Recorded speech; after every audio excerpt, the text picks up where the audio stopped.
Hello everyone, welcome to my YouTube channel. आज की इस वीडियो में हम आगे के लेक्चर को कंप्लीट करेंगे। सहयोग प्रणाली का यह दोष कि व्याकरण की विधिवत शिक्षा नहीं हो पाती यथा प्रसंग ही आवश्यक नियम बता दिए जाते हैं। इस विधि की यह विशेषता है कि व्याकरण प्रत्येक विषय न होकर भाषा शिक्षण के संदर्भ में ही पढ़ा दिया जाता है। नोट: आगामी आगमन प्रणाली में वाक्य वाक्य व्याकरण शिक्षण पहला आधार है, फिर उपवाक्य सवाक्य तथा शब्दों तक पहुंचना स्वाभाविक पद्धति है। इस विधि में वाक्यों में ही विधिवत शब्दों में भेदों के कार्य और उपयोग आसानी से समझे जा सकते हैं। सरल शब्दों में कहा जा सकता है कि वाक्य विश्लेषण के शिक्षण हेतु आगमन विधि उपयुक्त मानी जाती है। नवीन शिक्षण पद्धतियों में प्रोजेक्ट पद्धति के प्रयोग का श्रेय किसको है? ड्यू और किलोपेट्रिक को। प्रोजेक्ट विद्या परियोजना विधि विचारधारा अवधारणा जॉन डुवी पढ़ने वाले जनक विलियम हेनरी किलपेट्रिक। स्टर्न माध्यमिक ध्वनि शब्द एवं वाक्य रचना का ज्ञान देना हिंदी शिक्षण का कौन सा उद्देश्य है? ज्ञानात्मक उद्देश्य। कौशलात्मक उद्देश्य। सुनना व पढ़ना कौशलों से अर्थ ग्रहण करने की क्षमता का विकास किया जाता है। उक्त दोनों कौशलों को अर्थ ग्रहणात्मक कौशल भी कहा जाता है। बोलना व लिखना कौशलों से भावों को अभिव्यक्त करने की क्षमता का विकास होता है। उक्त दोनों कौशलों को अभिव्यक्तात्मक कौशल भी कहा जाता है। सृजनात्मक उद्देश्य। रचना के प्रति मौलिकता लाने का प्रयास करना, नया लिखने के लिए प्रेरित करना। रचनात्मक समीक्षात्मक उद्देश्य। काव्य के नाद सौंदर्य लय प्रभाव को ग्रहण करते हुए आनंद की अनुभूति करना। प्रारंभिक स्तर साहित्य को सामान्य समीक्षा व समालोचना। उच्च माध्यमिक स्तर ज्ञानात्मक उद्देश्य भाषा के मूलभूत तत्वों को ज्ञान करवाना, जैसे ध्वनि वर्ण शब्द उपवाक्य। शिक्षक श्यामपट्ट कॉपी या स्लेट पर अक्षरों को लिख देता है और छात्रों को कहता है कि इन अक्षरों को देखकर उनके नीचे स्वयं उसी प्रकार के अक्षर बनाए। विधि है अनुकरण विधि। अनुकरण विधि भाषा शिक्षण की प्राचीनतम विधि। इस विधि में शिक्षक छात्रों के सामने एक आदर्श रूप प्रस्तुत करता है तथा छात्र उसका अनुकरण करते हुए सीखने का प्रयास करते हैं। नोट: इसको आदर्श विधि भी कहते हैं। पेस्टोलॉजी अनुकरण विधि। इसमें अक्षर के खंड खंड करके लिखना सिखाया जाता है। खंडों को आपस में जोड़कर लिखते हैं। मोंटेसरी विधि। यह खेल के सिद्धांत पर आधारित है। इसमें प्लास्टिक या लकड़ी के कार्ड या गत्तों पर अक्षर की आकृतियां उभार दी जाती है। छात्र उन पर उंगलियां फिराकर अक्षर के स्वरूप से परिचित होते हैं। जैक्टोक प्रणाली का अनुकरण विधि। इसमें छात्र अध्यापक द्वारा लिखते हुए या अभ्यास पुस्तिका में लिखे हुए का अनुकरण करते हुए स्वयं ही लिख कर संशोधन करते हुए लिखते हैं। लिखने की शिक्षण विधि में पेस्टोलॉजी विधि है। वर्णों के छोटे छोटे खंड करके उनको खंडों का योग करना। इस विधि में अध्यापक स्वयं ही नाटक का वाचन करता है, किंतु यह वाचन वास्तविक वाचिक अभिनय होता है और पात्रों के अनुकरण भाषा के उतार चढ़ाव आता रहता है। उपयुक्त पंक्तियां नाटक शिक्षण की कौन सी प्रणाली के लिए कही गई है? आदर्श नाट्य प्रणाली। भाषा शिक्षण विधियों में कौन सी विधि प्राथमिक विद्यालय के बच्चों के लिए नितांत व्यर्थ है? डोल्टन प्रणाली। शिक्षण विधियों में ज्ञानेंद्रिय की शिक्षा पर विशेष बल देने वाली पद्धति है। मोंटेसरी विधि। निम्न से रचना शिक्षण का उद्देश्य नहीं है। विविध भाषाओं का ज्ञान कराना। रचना शिक्षण के उद्देश्य छात्रों में शुद्ध, उचित, स्पष्ट भाषा में अपने विचार स्वाधीनता पूर्वक कह सकने की योग्यता विकसित करना। छात्रों में कल्पना शक्ति, तर्क वितर्क, मानसिक एवं निरीक्षक शक्ति का विकास करना। बालकों में क्रमबद्ध रूप से विचार लिखने व बोलने की आदत का विकास करना अर्थात क्रमबद्धता बढ़ाना। आत्मभक्ति को विकसित करना। छात्रों को साहित्य सर्जन की प्रेरणा देना। छात्रों के शब्दकोश में वृद्धि करना। फिर छात्रों की भाषा शैली को सुव्यवस्थित व सुसंबद्ध करना। छात्रों को अवकाश के क्षणों का सदुपयोग करना सीखना। उच्च विचारों द्वारा अपने सामाजिक जीवन को सुसंस्कृत बनाना। व्याकरण सम्मत लिपिबद्ध अभिव्यक्तियों को ग्रहण करने की योग्यता को विकसित करना। अभिक्रमित अनुदेशन विधि के सिद्धांत में सम्मिलित है। स्वगति का सिद्धांत। अभिक्रमित अनुदेशन का अर्थ विषय वस्तु को छोटे छोटे पदों के रूप में व्यवस्थित करना और उसके अध्ययन के निर्देशन देना। Siddeley L press 1920। सर्वोत्तम शिक्षण और मशीन का निर्माण किया। B.F. स्किनर। स्वचालित पुस्तक का निर्माण। अनुक्रमिक अनुदेशन का जनक। भारतीयों में अभिक्रमित अनुदेशन का प्रारंभ 1963 इलाहाबाद विश्वविद्यालय से। अभिक्रमित अनुदेशन के सिद्धांत: लघु पदों का सिद्धांत, तार्किक क्रम का सिद्धांत, सक्रिय अनुक्रिया का सिद्धांत, स्वगति का सिद्धांत, सर्वप्रथम प्रत्यय पुष्टि व पुनर्बदल का सिद्धांत, स्वयं मूल्यांकन का सिद्धांत। खेल विधि को प्रचलित करने का श्रेय जाता है हेनरी कोल्ड वेल कुक को। प्रवर्तक हेनरी कोल्ड वेल कुक खेल द्वारा शिक्षा की एक निश्चित रूपरेखा प्रस्तुत करने का श्रेय कोल्डवेल कुक उद्योग को है, जिनका कहना था कि केवल श्रवण और पठन मात्रा से शिक्षा पूरी नहीं हो पाती, बल्कि इसके लिए रुचिपूर्वक स्वाध्याय और स्वानुभूति की आवश्यकता होती है। उनका मत था कि भाषा एवं साहित्य पढ़ाने के लिए यदि खेलों का माध्यम अपनाया जाए तो बालक शीघ्र ही अपेक्षित योग्यता प्राप्त कर लेते हैं। कुक माधव ने शिक्षा के क्रियात्मक एवं व्यवहारिक रूप पर बल दिया। अंग्रेजी भाषा की शिक्षा प्रदान करने के लिए पर्स स्कूल में उन्होंने सर्वप्रथम खेल द्वारा शिक्षा प्ले वे इन एजुकेशन का प्रयोग किया। उन्होंने दी द प्ले वे नामक पुस्तक में इस प्रणाली का उल्लेख किया। भाषा शिक्षण में अभिनय, प्रश्न, कविता पाठ, अंताक्षरी, कवि दरबार, शब्द रचना के खेल, वाक्य रचना के खेल, समयापूर्ति आदि खेल के ही रूप में अपनाए जा सकते हैं। खेल विद्या के दोष भाषा और साहित्य का क्रमायोजित शिक्षण नहीं हो पाता है। खेल प्रारंभिक कक्षाओं के लिए उपयुक्त होता है, कक्षाओं के लिए नहीं। व्याकरण शिक्षण की किस प्रणाली के विकृत रूप में सुगमा प्रणाली भी कहते हैं। पाठ्यपुस्तक प्रणाली इस प्रणाली में भाषा के प्रयोग का अभ्यास नहीं होता और बालक केवल व्याकरणिक नामों को याद करके संतोष कर लेता है। इसी तरह चतुर्वेदी ने पाठ्य पुस्तक प्रणाली को विकृत रूप में सुगमा प्रणाली कहकर पुकारा है। किंडरगार्टन शिक्षण पद्धति में प्रयुक्त किंडरगार्टन शब्द का अर्थ है बच्चों का उद्यान। किंडरगार्टन विधि बालोद्यान विधि प्रवर्तक फ्रेडरिक विलियम अगस्त फ्रोबेल। किंडर बच्चे, गार्डन बगीचा, जर्मन भाषा। आयुर्वर्ग शिशु शिक्षक प्रणाली 4 से 8 वर्ष तक। किंडरगार्टन जर्मन भाषा का शब्द है जिसका अर्थ है बच्चों का बाग। भाषा प्रयोगशाला शिक्षा के स्थान पर प्रतिस्थापन नहीं है। यह वाक्य है सत्य विग्रह है निबंध में से एक क्या नाटक का तत्व नहीं है। सम्यक वाचक भाषा प्रयोगशाला में व्रत शब्दकोश का निर्धारित स्थान यह है। भाषा प्रयोगशाला भंडार कक्ष निम्न में से किस शिक्षा विधि द्वारा विद्यार्थियों की मौखिक अभिव्यक्ति सशक्त होती है। प्रश्नोत्तर विधि। उस शिक्षा शास्त्री का नाम बताइए जिन्होंने कहा था स्कूल एक बाग है, अध्यापक एक माली और बच्चे पौधे के समान है। फ्रोबेल। किंडरगार्टन शिक्षण विधि के संबंध में सत्य कथन है। तो सत्य कथन है भाषा के व्याकरण और साहित्य की शिक्षा इस विधि में नहीं दी जा सकती। सर्वप्रथम सरल तथा समान आकृति के वर्णों को लिखवाना प्रारंभ करवाए। उल्लेखित बात किस स्तर के विद्यार्थियों हेतु कही गई है। प्राथमिक स्तर के। फिर बाद के अंदर है अभिकर्मित अनुदेशन विधि का सिद्धांत है। कर्मित लघु पदों का सिद्धांत। डोल्टन प्रणाली का आविष्कार किसने किया है। पार्कहर्स्ट ने। डोल्टन प्रणाली प्रतिपादक मिस हेलन पार्कहर्स्ट। सिद्धांत डोल्टन नगर मैसाचुसेट्स प्रांत अमेरिका। समय 1913 ईस्वी। आयु 8 वर्ष से अधिक आयु वाले बालकों के लिए उपयोगी स्थान माध्यमिक स्तर किंडरगार्टन और मोंटेसरी प्रणालियाँ शिशु शिक्षण प्रणालियाँ है। पर डोल्टन प्रणाली का प्रयोग 8 वर्ष से अधिक आयु वाले बालकों के लिए किया गया है। इस प्रणाली के प्रमुख सिद्धांत है बाल केंद्रित शिक्षा, व्यक्तिगत शिक्षा एवं स्वाध्याय पर बल, अध्ययन एवं शैक्षिक प्रगति की स्वतंत्रता, शिक्षक द्वारा उचित पथ प्रदर्शन। इन विशेषताओं के कारण इसे स्वाध्याय विधि भी कहते हैं। विनेटी का शिक्षण पद्धति के बारे में सही कथन है। सारे के सारे इस पद्धति का प्रयोग कार्लटन वाशबर्न ने किया। इसका नामकरण अमेरिका के विनेटिका शहर में प्रयोग होने से हुआ। यह पद्धति प्राथमिक शिक्षा के स्तर पर प्रयुक्त किए गए। निम्न में ऐसे मातृभाषा, राष्ट्रीय जागरण और सांस्कृतिक पुनरुत्थान को जिस शिक्षण विधियों से बल मिलता है वह है बेसिक शिक्षा।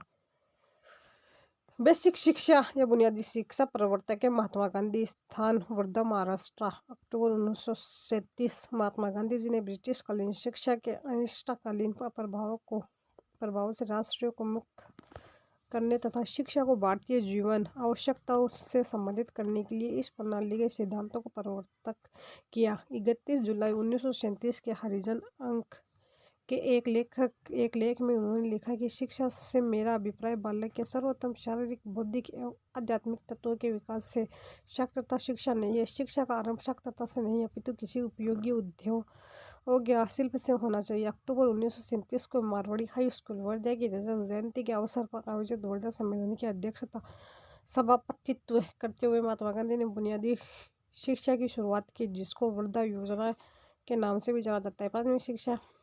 प्राथमिक स्तर के पश्चात पद और कविताओं का चयन करते समय ध्यान रखना चाहिए यह कविता की भाषा कक्षा स्तर के अनुकूल हो। निम्नलिखित में से मातृभाषा हिंदी शिक्षण की समस्या है। 12 है कड़ी का भाव। किंडरगार्टन जर्मन भाषा का शब्द है जिसका सही अभिप्राय है बच्चों का बाग। डोल्टर प्रणाली के आविष्कारक है पार्कहर्स्ट। मतेतर भाषाओं के शिक्षण की प्राचीन विधियों में से भिन्न विधि है खेल विधि। उच्च प्राथमिक स्तर पर मौखिक भाषा शिक्षा की प्रत्यक्ष विधि का सही उदाहरण है अभिनय प्रदर्शन। मौखिक भाषा शिक्षा की प्रत्यक्ष विधियों में कौन सी विधि नहीं आती है? गद्य शिक्षण। भाषा दक्षता व कौशल का विकास है। भाषा है अर्जित संपत्ति। भाषा वैज्ञानिकों द्वारा निर्देशित भाषा के प्रमुख तत्व है। भाषा एक अर्जित संपत्ति है। भाषा परिकात्मक है। भाषा सभ्यता की चितेरी है। भाषा एक व्यावहारिक कुशलता है। भाषा अनुकरणशील है। भाषा परिवर्तनशील है। भाषा शिक्षण में बहुमुखी प्रयास का अभिप्राय है। सभी विषयों के शिक्षा में भाषा पर बल। फिर है बहुमुखी प्रयास। भाषा के नियमों प्रयोग एवं व्यस्त संबंध स्थापन के लिए अनेक प्रकार से और देश और दिशाओं से प्रयास होना चाहिए। शिक्षक इस दृष्टि से अनेक अभ्यासों की रचना कर सकता है। यदि वह एक शब्द का अर्थ बताता तो वह उस शब्द का प्रयोग, उस शब्द की रचना, उस शब्द का ठीक उच्चारण, वचन आदि भी बता सकता है। इसी प्रकार वाक्य रचना में वचन, उच्चारण, शब्द क्रम, व्याकरण के नियम, प्रयोग एवं विविध उदाहरण आदि द्वारा शिक्षक अपेक्षित योग्यता को सुदृढ़ कर सकता है। वचन के साथ लेखन द्वारा भी अपेक्षित योग्यताएं अधिक पक्की हो जाती है। बहुमुखी प्रयास में कक्षा शिक्षण के अतिरिक्त अन्य आयोजन भी शामिल है। अनेक शैक्षिक आयोजन इसमें सहायक होते हैं। फिर भाषा सिखाना केवल भाषा की शिक्षा का ही दायित्व नहीं बल्कि विद्यालय के अन्य शिक्षकों का दायित्व भी है। अन्य विषय यदि शुद्ध भाषा में पढ़ाए जाते हैं तो बालक का शब्द भंडार, भाव अभिव्यक्ति की योग्यता और भाषा पर अधिकार आदि अपने आप विकसित होते हैं। विद्यार्थी निष्क्रिय श्रोता के रूप में भी भाषा अनजाने ही सीखता रहता है। जैसे दूसरे द्वारा सुपाठ, भाषण, संवाद आदि सुनना। अतः बालक को ऐसे अवसर ही अधिक से अधिक प्रदान करने चाहिए। विद्यार्थियों में भाषा के प्रति रुचि के विकास में किस प्रणाली की भूमिका सबसे अधिक है? अवलोकन।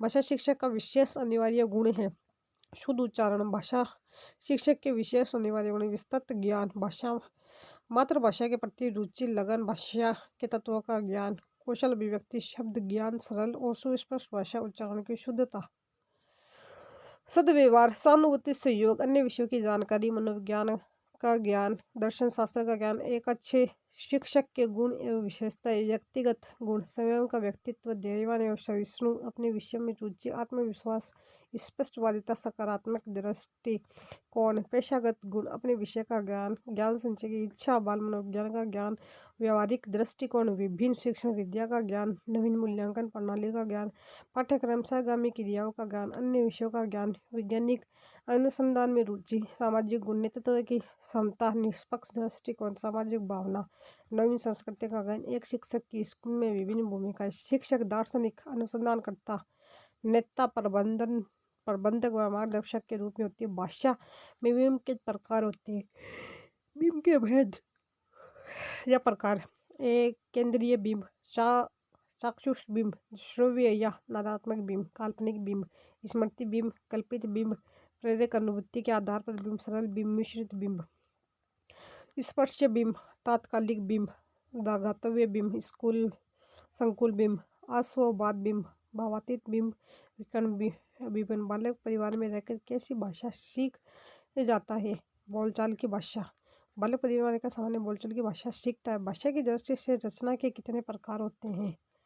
2 प्रकार होते हैं। रचना शिक्षण के मुख्य रूप होते हैं 2 होते हैं। रचना शिक्षण का अर्थ भाषा एवं विचारों को शुद्ध, स्पष्ट व संबंध एवं समलंकृत भाषा से इस प्रकार अभिव्यक्त करना कि उसमें मौलिकता एवं नवीनता का भास हो। अर्थात जब बालक लिखना सीखता हो तो वह अपने भावों और विचारों को सार्थक एवं प्रभावी ढंग से मौखिक रूप में प्रकट करने के लिए साथ साथ लिखित रूप में भी प्रकट करना चाहता है। रचना शिक्षण की परिभाषा। दिनेश चंद्र भारद्वाज। जब भाव व भाषा को सुंदर ढंग से क्रमबद्ध रूप से सजा या संवारा जाता है तो उसे रचना कहा जाता है। रचना शिक्षण के रूप। रचनाओं का प्रयोग साहित्य विधाओं के आधार पर कई प्रकार का होता है, जैसे गद्य रचना, काव्य रचना, कहानी रचना, नाटक रचना इत्यादि। परंतु भाषा की दृष्टि से रचना शिक्षण के 2 भेद प्रमुख हैं। 2 भेद है मौखिक रचना, लिखित रचना। मौखिक रचना जब भावों या विचारों की कलात्मक अभिव्यक्ति मौखिक रूप से की जाती है तब उसे मौखिक रचना कहते हैं। लिखित रचना, जब भावों और विचारों की कलात्मक अभिव्यक्ति लिखित रूप में की जाती है तब उसे लिखित रचना कहते हैं। पठन शिक्षण की दृष्टि से गद्य पठों के प्रकार हैं दो। गद्य विद्या में दो प्रकार के पाठों का समावेश होता है, गहन और सूक्ष्म। मध्यम का पाठ, पूरक और द्रुत पाठ। वैचारिक सामग्री है। मूल विषय वस्तु, वैचारिक सामग्री। वैचारिक सामग्री में मूल विषय वस्तु एवं प्रत्यय मानवीय मूल्यों, जीवन के अनुभव एवं अन्य भाव या विचार संबंधी प्रत्यय पर विचार किया जाता है और उनका वर्गीकरण अपरिचित पाठों की मात्रा, जटिलता, सूक्ष्मता इत्यादि के आधार पर किया जाता है। विषय सामग्री की प्रकृति के आधार पर वर्गीकरण। वैचारिक सामग्री, भाषायिक सामग्री, साहित्यिक सामग्री। वैचारिक सामग्री मूल विषय वस्तु, संप्रत्य, मानवीय मूल्य, विचार संबंधी प्रत्यय, जीवन के अनुभव, अन्य भाव, अन्य महत्वपूर्ण शैक्षिक संदर्भों से संबंधित पाठ्य सामग्री। फिर बाद के अंदर है वैचारिक सामग्री के वर्गीकरण में निम्नलिखित बातों पर ध्यान रखा जाता है। ज्ञात से अज्ञात की ओर, सरल से जटिल, इनकी ओर, स्थूल से सूक्ष्म को, निरीक्षण से तर्क की ओर, यथार्थ से आदर्श की ओर, शिक्षार्थी की मानसिकता, परिपक्वता, शिक्षार्थी की रुचि की परिवर्तनशीलता। भाषिक सामग्री है शब्दावली। भाषिक सामग्री में शब्दावली, संरचना, व्याकरणिक अवयव या शैली पर विचार किया जाता है। इसके वर्गीकरण में है भी ज्ञात से अज्ञात, सरल से कठिन की ओर, स्थूल से सूक्ष्म की ओर, शिक्षार्थियों की रुचि और मानसिक परिपक्वता इत्यादि का आधार लिया जाता है। शैली के अंतर्गत शैली की प्रकृति, वर्णनात्मक, कथात्मक, भावात्मक, विचारात्मक इत्यादि और भाषा, शब्दावली, रचना, अलंकार इत्यादि दोनों का ध्यान रखा जाता है। भाषिक सामग्री शब्दावली, शब्द, पद, मुहावरे और अन्य प्रयोग, संरचना, पद, उपवाक्य, वाक्य, अवयव, अन्य व्याकरणिक पद एवं शैली पर विचार किया जाता है। शैली की प्रकृति, वर्णनात्मक, कथात्मक, भावात्मक, विचारात्मक। भाषा, शब्दावली, संरचना, अलंकार। भाषा कौशलों की संख्या है 4। भाषा का प्रमुख कौशल है लिखना है, पढ़ना है, बोलना है। भाषा कौशल है दक्षता प्राप्त है करना। भाषा सीखने का स्वाभाविक और मनोभाविक क्रम है। बोलना, लिखना, सुनना, पढ़ना। भाषाई कौशलों यथा सुनना, बोलना, पढ़ना, लिखना किस विकास कक्षा तक पूर्ण हो जाना चाहिए। कक्षा 5 तक शिक्षण कौशल का उपयोग किया जाता है। दोनों में एक कक्षा के अंदर, कक्षा के बाहर भाषा की शिक्षा दी जाती है। अंतर्ग्रहण और अभिव्यक्ति के लिए भाषा कौशल, अपने विचारों और प्रकट करने का तरीका भाषा कहलाती है। भाषा के द्वारा विचारों का आदान प्रदान होता है। सांकेतिक भाषा को छोड़कर मौखिक एवं लिखित प्रकार से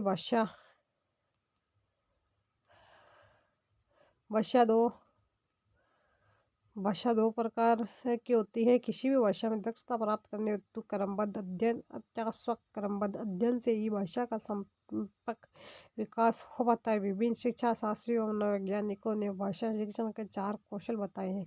इन 4 कौशलों का निश्चित क्रम, मनोवैज्ञानिक क्रम या स्वाभाविक क्रम है। सुनना, बोलना, पढ़ना, लिखना। भाषा कौशलों के मनोवैज्ञानिक एवं स्वाभाविक क्रम के अनुसार प्रथम कौशल सुनना, द्वितीय कौशल बोलना, तृतीय कौशल पढ़ना और चतुर्थ अंतिम कौशल लिखना है। भाषा कौशल का विकास उच्चारण से आरंभ किया जाता है क्योंकि श्रवण प्रथम कौशल है, अतः श्रवण को विकसित करने के लिए किसी व्यक्ति विशेष द्वारा उच्चारण किया जाना अनिवार्य है। भाषा कौशलों का विकास है सुनना, बोलना, पढ़ना, लिखना। सुनना, बोलना, पढ़ना, लिखना। सुनकर अर्थ ग्रहण करना, बोलकर विचार प्रकट करना, पढ़कर अर्थ ग्रहण करना, लिखकर विचार प्रकट करना। सुनना, पढ़ना एवं कौशल जिनसे ग्रहण किया जाता है ग्रहणात्मक कौशल। बोलना, लिखना इससे कौशल जिनसे अभिव्यक्ति किया जाता है अभिव्यक्तात्मक कौशल। चारों कौशल परस्पर संबंधित है। प्राथमिक स्तर कक्षा 5 तक सभी कौशलों का विकास हो जाना चाहिए। भाषा कौशलों का मूल उद्देश्य भाषा दक्षता का विकास करना है। शिक्षण कौशलों का उपयोग कक्षा के अंदर व कक्षा के बाहर दोनों स्थान पर होता है। नाटक का संबंध किस ज्ञानेंद्रिय से? कान व आँख। ज्ञानेंद्रिय मनुष्य के वे अंग है जो देखने, सुनने, महसूस करने, संवाद, ताप, रंग आदि का पता लगाते हैं। नाटक की गिनती काव्यों में है। काव्य 2 प्रकार के माने गए हैं, श्रव्य और दृश्य।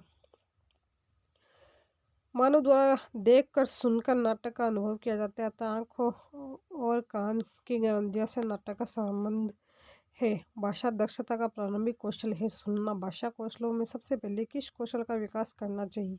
यह श्रवण सुनना कौशल का विकास है। सुनना कौशल के विकास का मुख्य उद्देश्य है छात्र में सुनकर के अर्थ ग्रहण करने की क्षमता का विकास करना। सुनना कौशल अन्य कौशलों का आधार है। मौखिक अभिव्यक्ति सुनना कौशल पर ही निर्भर है। सुनना कौशल के समुचित विकास से छात्र में जागरूकता और तत्परता आती है। सुनना कौशल से छात्रों में शब्द भंडार की वृद्धि होती है। सुनने के साथ साथ अर्थ ग्रहण करते हुए भावों की अनुभूति करना भी जरूरी है। वक्ता के भावों को समझने की क्षमता छात्रों को ध्यानपूर्वक पूर्ण मनोयोग से शिष्टाचार के साथ सुनने की क्षमता का विकास करना सुनना कौशल को विकास करने के साधन है। सामान्य वार्तालाप, वाद विवाद, प्रश्नोत्तर, बालगीत, कविता पाठ, सस्वर वाचन, कहानी सुनना, श्रुत लेखन, गुरुमुख परिजन, दूरदर्शन, रेडियो, टेप रिकॉर्डर आदि सुनना। खेल विधि को प्रचलित करने का श्रेय जाता है हेनरी कॉल्डवेल कुक को। श्रवण कौशल को विकसित करने के लिए उपयुक्त प्रणाली है तो खेल प्रणाली। खेल विधि के जन्मदाता फ्रोबेल महोदय है। खेल विधि नाम देने वाला हेनरी कॉल्डवेल कुक ने अपनी पुस्तक प्ले वे में अंग्रेजी शिक्षण हेतु बताया कि प्ले वे शब्द का पहली बार प्रयोग किया जब बालक किसी भी कार्य को अभिप्रेरित होकर स्वाभाविक वातावरण में बिना किसी तनाव के संपन्न करता है तो उसे खेल विधि द्वारा सीखना कहते हैं। अर्थात मुसीबत तथा आंसुओं के बिना शिक्षा। मछली का जो जल से संबंध है वही संबंध बच्चों का खेल विधि से के साथ है। यह बच्चों की स्वमेल तथा अनिवार्य क्रिया है। खेल विधि के सिद्धांत क्रियाशीलता का सिद्धांत, स्वगति का सिद्धांत, स्वतंत्रता का सिद्धांत, मानसिक विकास का सिद्धांत। खेल विधि के गुण, मनोवैज्ञानिक गुण विधि, बाल केंद्रित, रुचिकर विधि, मंदबुद्धि व कमजोर बालकों के लिए उपयोगी, प्रारंभिक स्तर पर अत्यंत उपयोगी, अंकगणित हेतु सर्वाधिक उपयोगी, श्रवण कौशल हेतु उपयोगी, मौखिक अभिव्यक्ति कौशल का विकास करने का सशक्त माध्यम है। वाद विवाद बिना पूर्व तैयारी के तथ्यस्थलीय भाषण, व्याख्यान तथा विभिन्न मतों की अभिव्यक्ति, वाद विवाद के प्रतीक है, नोट शास्त्रार्थ तथा संवाद करना इसी विधि के उदाहरण। यह विधि के अंतर्गत जिस विषय वस्तु का शिक्षण करना होता था विषय वस्तु पर बिना किसी पूर्व तैयारी के तर्क वितर्क प्रस्तुत किए जाते हैं। यह विधि का यह लाभ है कि छात्रों में भाव प्रकट करने की शक्ति बढ़ती है। छोटे बालकों की कल्पना शक्ति विकसित करने का माध्यम है। प्रयोग की कहानी, महापुरुषों की जीवनियाँ, प्रेरणा हेतु रसनाभूति कविताएं, रस की अनुभूति हेतु पौराणिक कथाएं, ऐतिहासिक की जानकारी, प्रयोग की कहानियाँ, कल्पना शक्ति का विकास। किसका संबंध बोलने के कौशल विकास से नहीं है? प्रतिलिपि। उच्चारण कौशल की परीक्षा किससे ली जा सकती है? मौखिक परीक्षा। मौखिक अभिव्यक्ति का गुण है उच्चारण की शुद्धता। उच्चारण सुधारने का कार्य किन कक्षाओं में करना चाहिए? प्रारंभिक।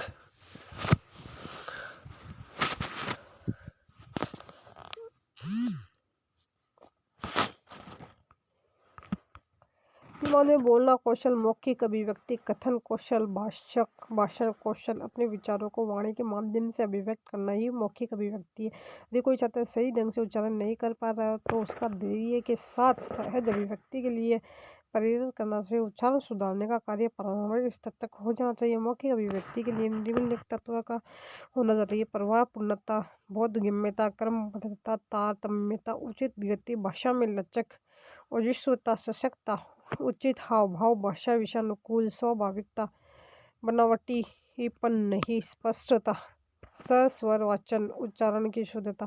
बोलना कौशल को विकसित करने के माध्यम है सामान्य वार्तालाप, वाद विवाद, प्रश्नोत्तर, बालगीत, कविता पाठ, सस्वर वाचन, कहानी करना, आशु भाषण, अंताक्षरी, सत्संग, अभिनय, बाल सभा।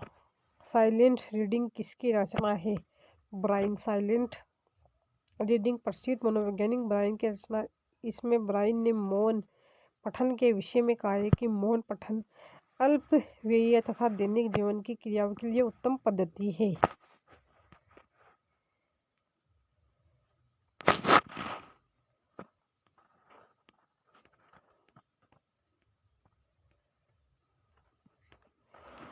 सस्वर वाचन का अभ्यास कराने के लिए सबसे उपयुक्त साधन क्या है? सामूहिक वाचन। मौन वाचन कब शुरू करना चाहिए? तीसरी कक्षा से। मौन वाचन से लाभ है तो है ज्ञान की वृद्धि, अवकाश के समय का सदुपयोग। मौन वाचन मूल्यांकन किस परीक्षा के द्वारा किया जाना चाहिए? उक्त तीनों।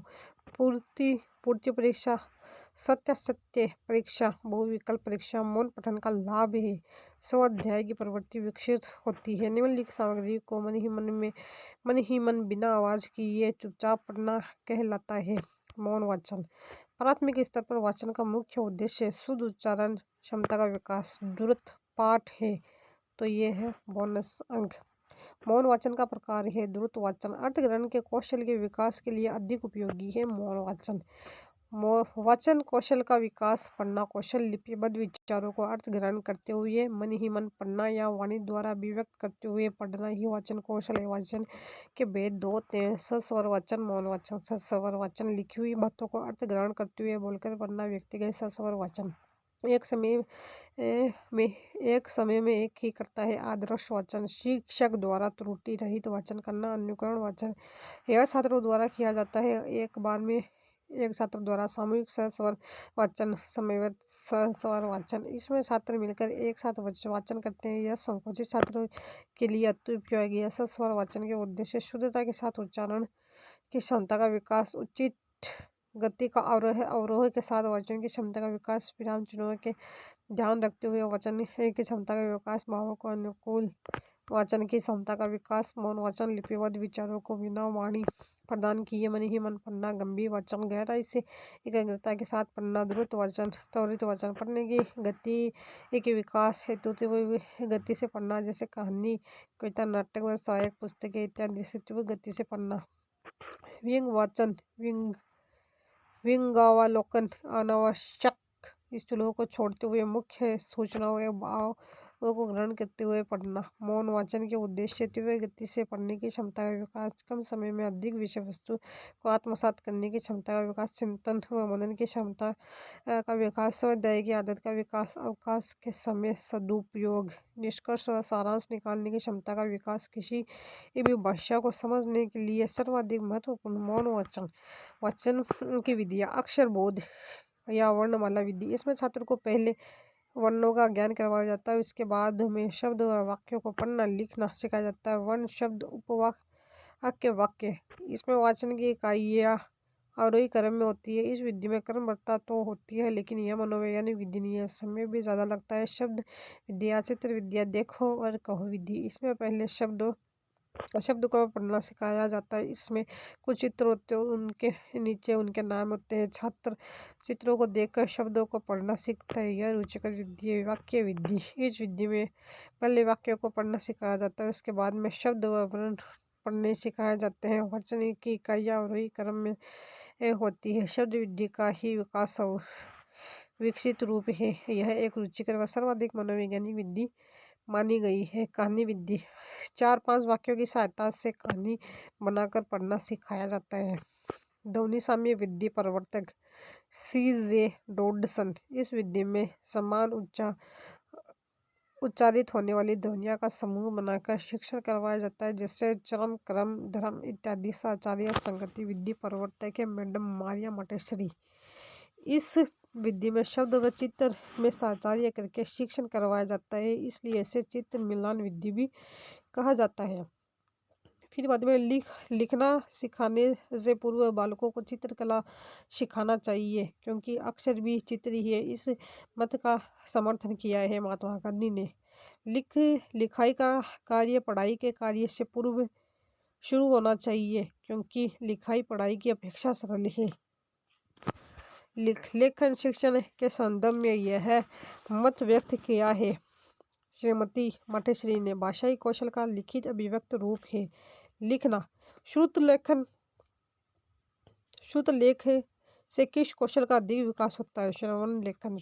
लेखन कला का विकास होता है अभ्यास से। बालकों को लिखना सिखाने से पहले यह आवश्यक है लेखन संबंधी जिज्ञासा उत्पन्न करना। लेखन क्रिया के शिक्षण का आरंभ होता है सीधी रेखाओं से।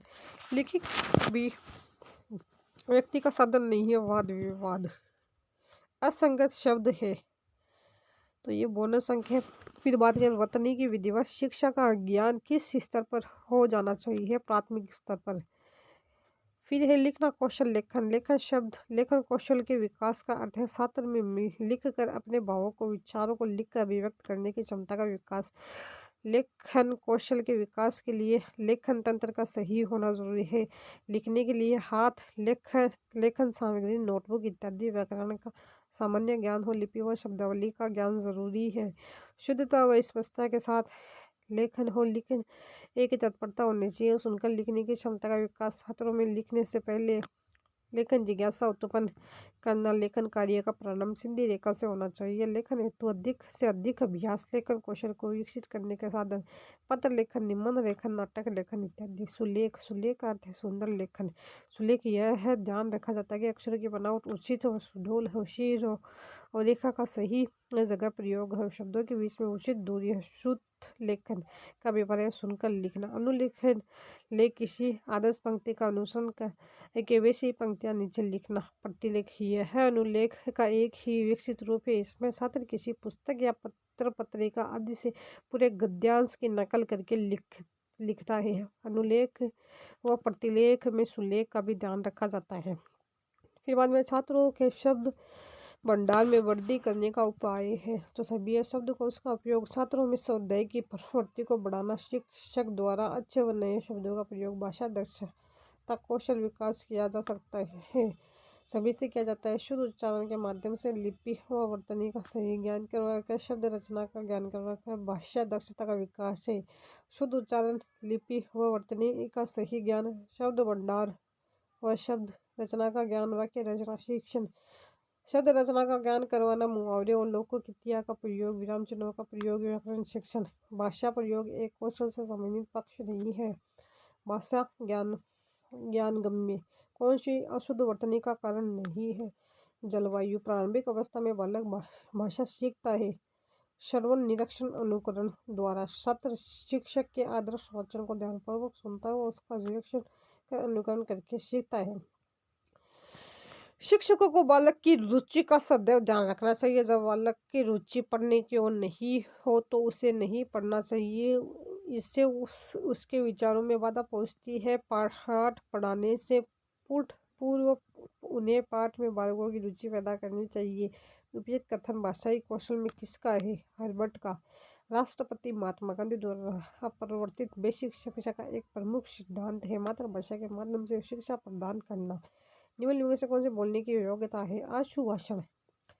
वाचन संबंधी निदानात्मक परीक्षा के परिणामों में किसके प्रत्यक्ष महत्वपूर्ण रहे? डॉक्टर परेशी के प्रयत्न। वाचन के निदानात्मक परीक्षा में यांत्रिक यथार्थता को मापने के लिए बेलार्ड की परीक्षा में कितने सामान्य शब्द हैं जिनको पढ़ने के लिए 1 मिनट का समय निर्धारित है? 158। निम्न में से कौन सा सस्वर वाचन का भेद नहीं है? गहन वाचन। निम्न में से कौन सा शिक्षा शास्त्री पढ़ने से पहले लिखना सिखाने के पक्ष में है? मारिया मोटेसरी। श्रीमती मोटेसरी का मानना है कि बच्चों को पढ़ना सीखने से पूर्व लिखना सिखाया जाना चाहिए क्योंकि लेखन पठन की अपेक्षा सरल है तथा आनंदमयकारी है। मौन पठन का लाभ है स्वाध्याय की प्रवृत्ति विकसित होती है। मौन पठन के उद्देश्य छात्रों में तीव्र गति से पढ़ने का अभ्यास कराना, ज्ञान की वृद्धि करना, पाठ्य सामग्री के अर्थ व भाव को समझने की योग्यता का विकास करना, अनावश्यक स्थलों को छोड़ते हुए मुख्य सूचनाओं एवं भावों को ग्रहण करते हुए पढ़ना, पढ़ी सामग्री से तथ्य, भावों व विचारों का चयन कर सकना व सारांश बता सकना, सूचनाएं एकत्र कर सकना, आनंद प्राप्त कर सकना, अवकाश के समय का सदुपयोग कर सकना, स्वाध्याय की आदत का विकास करना, ध्यान केंद्रीकरण की क्षमता का विकास करना। वर्तनी की विधिवत शिक्षा का ज्ञान किस स्तर पर होना चाहिए? प्राथमिक स्तर पर। भाषाई कौशल के निर्धारित पक्षों में कौन सा उपयुक्त नहीं है? देखना। मौखिक अभिव्यक्ति की दक्षता में सहायक है। वाद विवाद। शिक्षक जीवन के आरंभिक दौर में मातृभाषा सीखने का सबसे महत्वपूर्ण स्रोत है। परिवार। निम्न में से वाचन शिक्षण का उद्देश्य है प्रत्येक शब्द पर उचित बल देकर पठन शक्ति का विकास करना। कक्षेत्र कार्यक्रम द्वारा श्रवण कौशल विकसित करने में कौन सी गतिविधि सर्वाधिक उपयोगी होगी? आकाशवाणी कार्यक्रम, दूरदर्शन कार्यक्रम, सामूहिक वृद्ध बाल सभा कार्यक्रम। निम्न में से प्राथमिक शिक्षा स्तर पर भाषा शिक्षण का मुख्य उद्देश्य है शिक्षा विद्यार्थियों को पूर्ण मनोयोग से सुनना, पढ़ना और लिखना। भाषा का प्राथमिक रूप है मौखिक। भाषा व्यवहार की दृष्टि से भाषा के दो रूप है, उच्चारित मौखिक रूप तथा लिखित रूप। भाषा व्यवहारिक रूप: उच्चारित भाषा ग्रहण पक्ष सुनना, अभिव्यक्ति पक्ष बोलना। लिखित भाषा ग्रहण पक्ष पढ़ना, अभिव्यक्ति पक्ष लिखना। निम्नलिखित में से किस से मौखिक भाषा का प्रयोग का कौशल विकसित किया जा सकता है? शुद्ध उच्चारण से।